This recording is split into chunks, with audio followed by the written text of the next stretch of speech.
Hi, hello! Good morning! Friday na naman. Devotion na tayo. Makinig sa salita ng Diyos. Ito ay kapupulutan ng magandang aral at magagamit sa pang-araw-araw na buhay. Kaya subaybayan ang si Jesus ang kasama.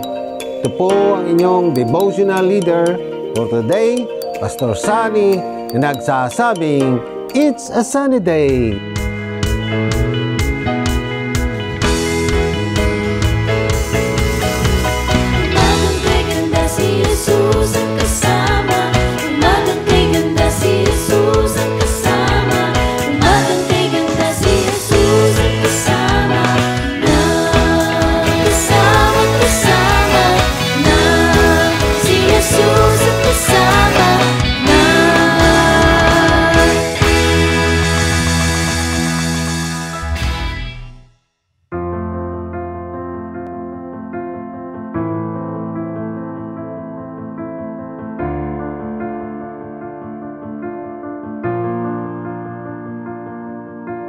I keep fighting voices in my mind that say I'm not enough.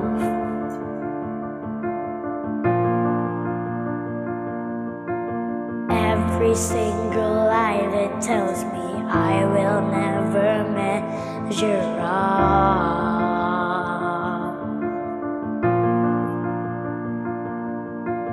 Am I more than just the sum of every high and every low?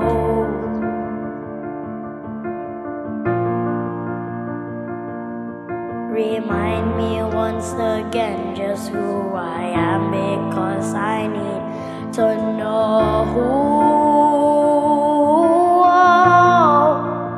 You say I am loved when I can't feel a thing. You say I am strong when I think I am weak. And you say I am held when I am falling short. And when I don't belong, oh, you say I am yours. And I believe, oh, I believe what you say of me. I believe the only thing that matters now is everything you think of me.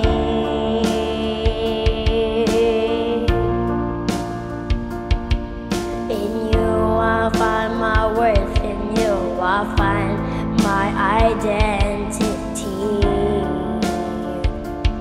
Ooh, you say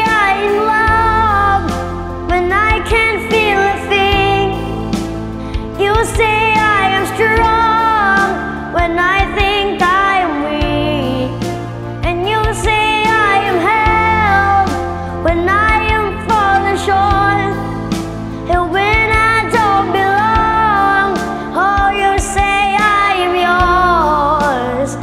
And I believe, oh, I believe what you say of me. I believe.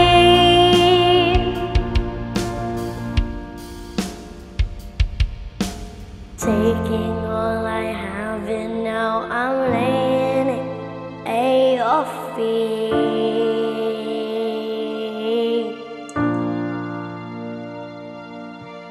You have every failure, God. You have every victory.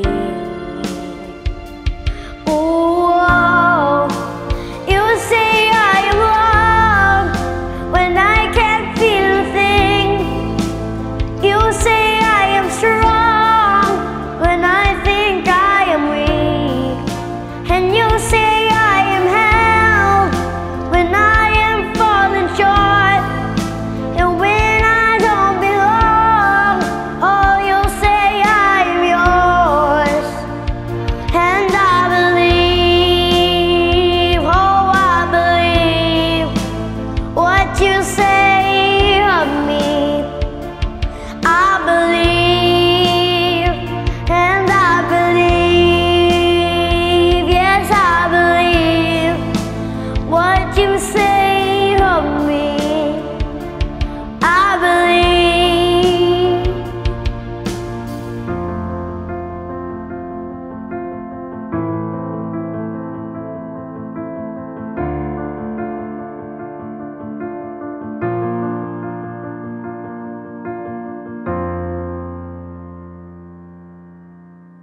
Salamat sa awiting makalangit na nagbigay ng inspirasyon sa ating lahat.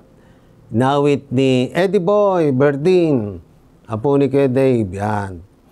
Purihin po ang Diyos. Tayo po ay manalangin. O Diyos na makapangyarihan sa lahat, ako po ay nagpupuri at nagpapasalamat sa iyong dakilang pangalan.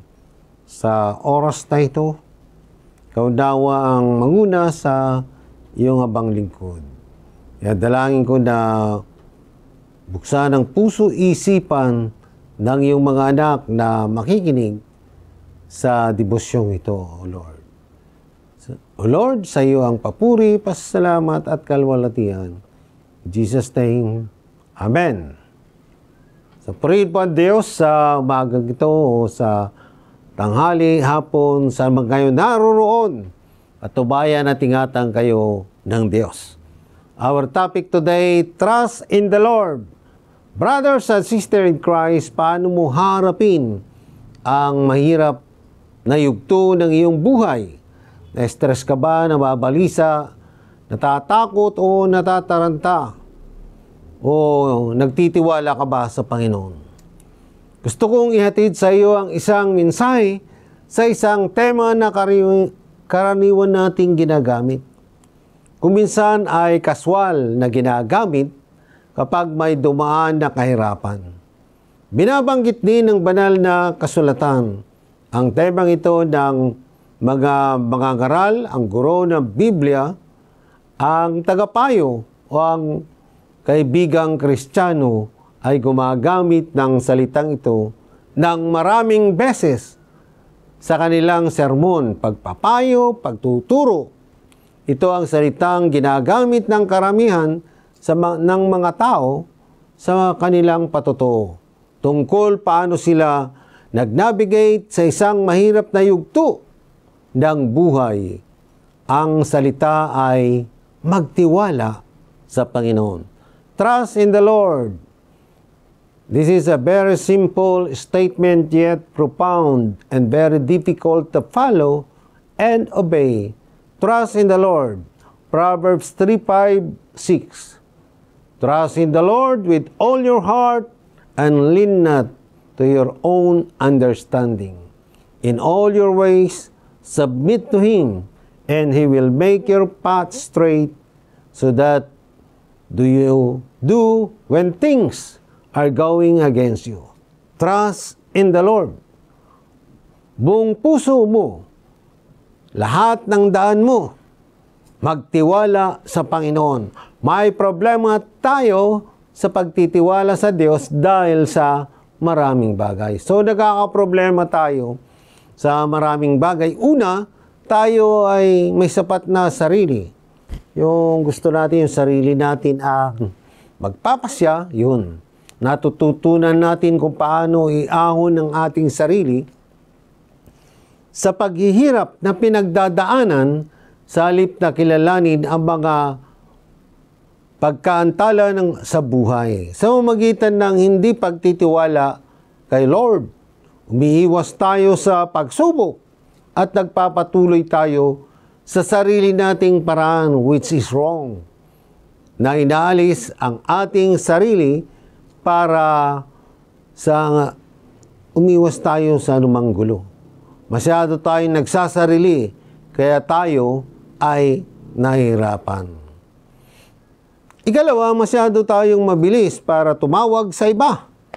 Marami tayong mga kaibigan, mga kakayanan, paglalahad ng buhay, nakikilala mo ang ibang tao, marami sa kanila ang mas matalino kaysa sa iyo, ang ilan ay mas mayaman kaysa sa iyo, ang ilan ay mas konektado kaysa sa iyo, ang ilan sa kanila ay may mabuting impluensya.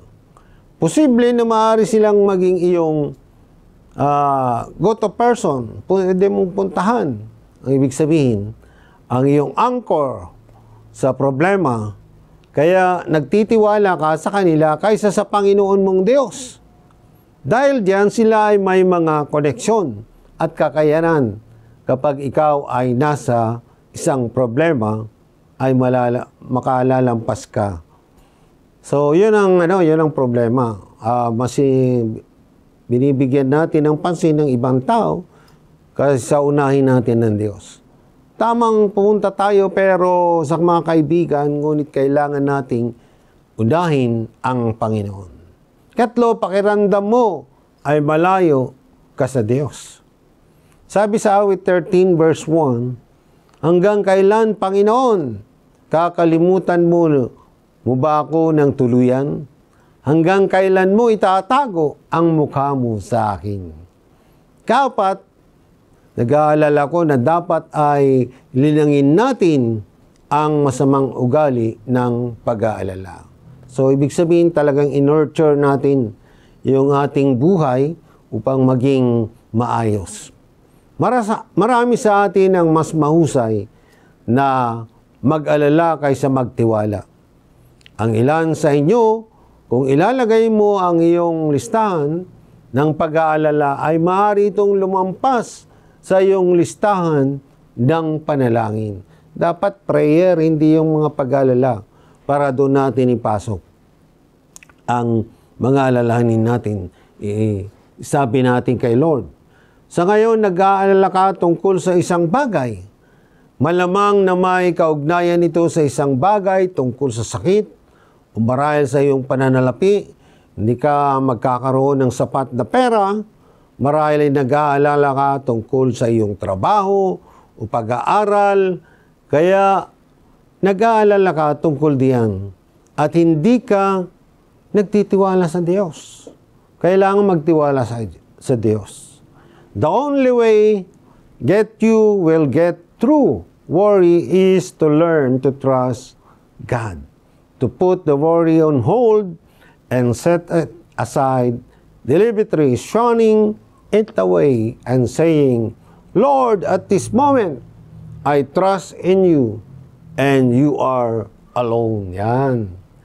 If you are married, ganitong panalangin mo, Lord, help my spouse and me to trust you, to lean on you, to listen to you, to endure the test with you.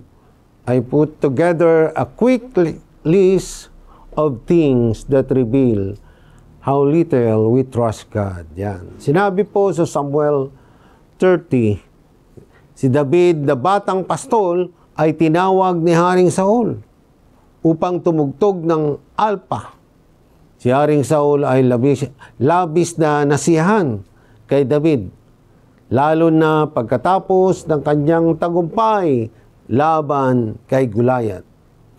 Pero binigyan niya ng karangalan si David ng isang posisyon sa ukbo.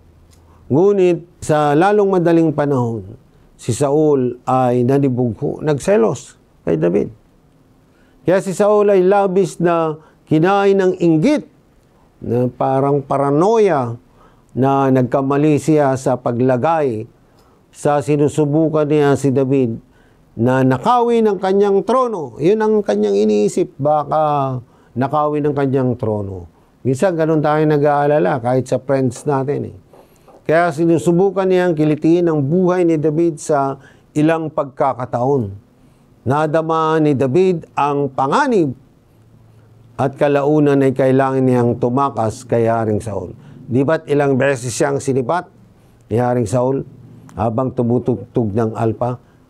Tumakas si David sa maraming lugar, ngunit sa wakas si David at ang kanyang mga tauhan ay tumakas patungo sa mga Pelisteo.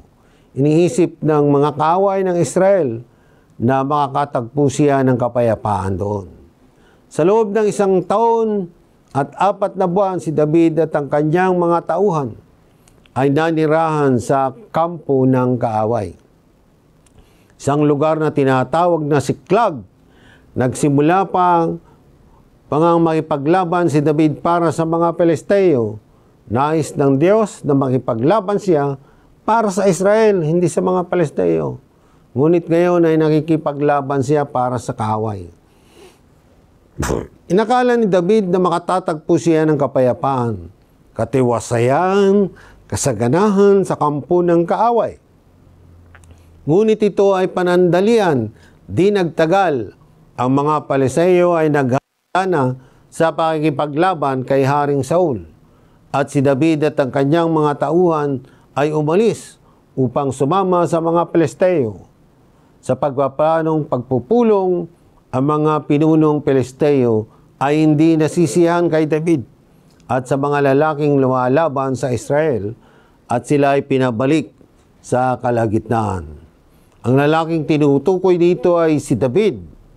Kakaalis lang niyang sa hanay ng mga Palesteo, siya ay nasa likurang hanay kasama si Akis, na nagsabi sa kanya, ang mga Palesteo ay hindi gustong makasama ka at ang mga Hebreo ay kailangan mong bumalik.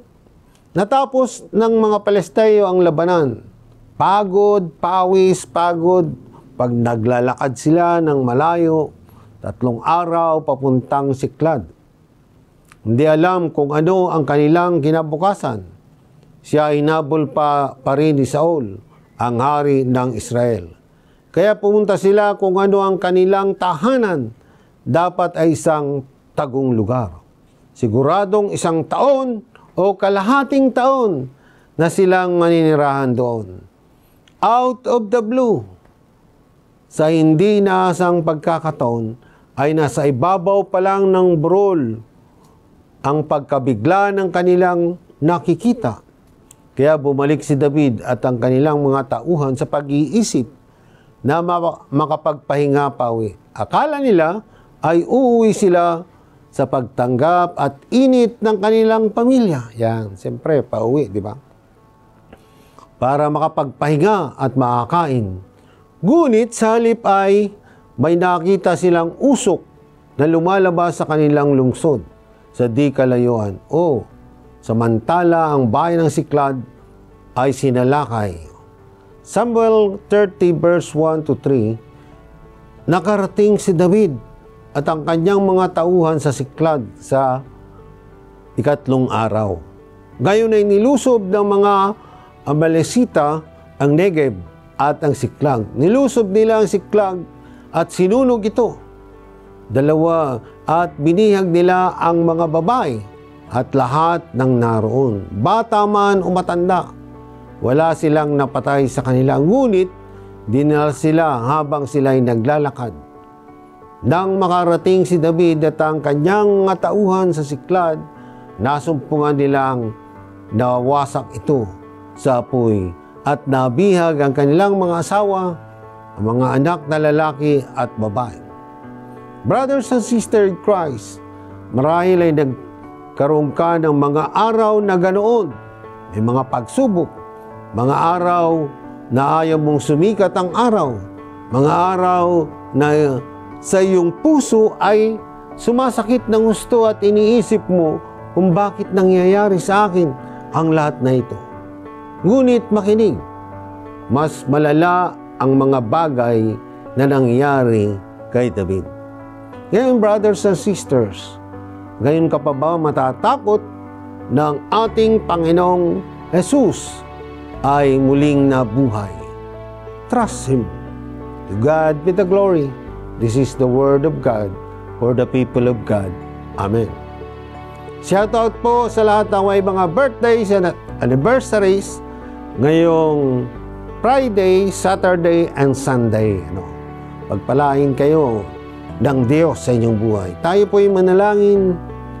O Lord, na mga pangyarihan sa lahat, ingatan mo, Panginoon, ang iyong mga anak na nagdaraos ng kanilang kaarawan. Mula ngayong Friday hanggang Sunday, O Panginoon. Ikaw nawang manguna sa kanila, patnubayan sila at bigyan ng maraming araw, buwan at taon ng kanilang buhay. Gayon din ang mga nagdaraos ng anibersaryo ng kasal. Pagpalain mo ang mag-asawa at bigyan ng marami pang pagkakataon sa kanilang buhay na magsama ng mahabang buhay. At pagpalain mo ang bawat pamilya na nakikinig ngayon, O Lord, at nawa ay patnubayan mo sila sa kanilang mga hanap buhay at ilayo sa anumang mga karamdaman at sakit, O Panginoon. Hallelujah, praise your name. Salamat sa iyong pagkabuhay. Ikaw ang Diyos na aming pinagtitiwalaan at wala ng iba. Kaya Lord, sa aming lahat, ikaw nawa ang siyang banguna. Patnubayan kami ng Santong Espiritu. Anumang aming mga alalahanin ay ikaw ang siyang magbigay ng tamang direksyon, magbigay ng wisdom, ng knowledge to solve our problem, to overcome our trials and tribulation in our lives. To God be the glory. This is my prayer in Jesus' name. Amen. Yan, brothers and sisters in Christ, dumating na naman po ang oras. Tayo ay pansamantalang magpapaalam sa ating ministry, sa ating programa, ang Kasama si Jesus sa panalangin at pagsamba. At magbabalik po tayo next Friday. Nawa ay napagpala tayo ng salita ng Diyos. Yan, huwag din kalimutang mag-like, subscribe, and share para laging updated tayo sa mga videos. Yan. Ito po si Pastor Sunny na nagsasabi ng tapat, nagsasama ng maluwal. God bless you all. Bye-bye.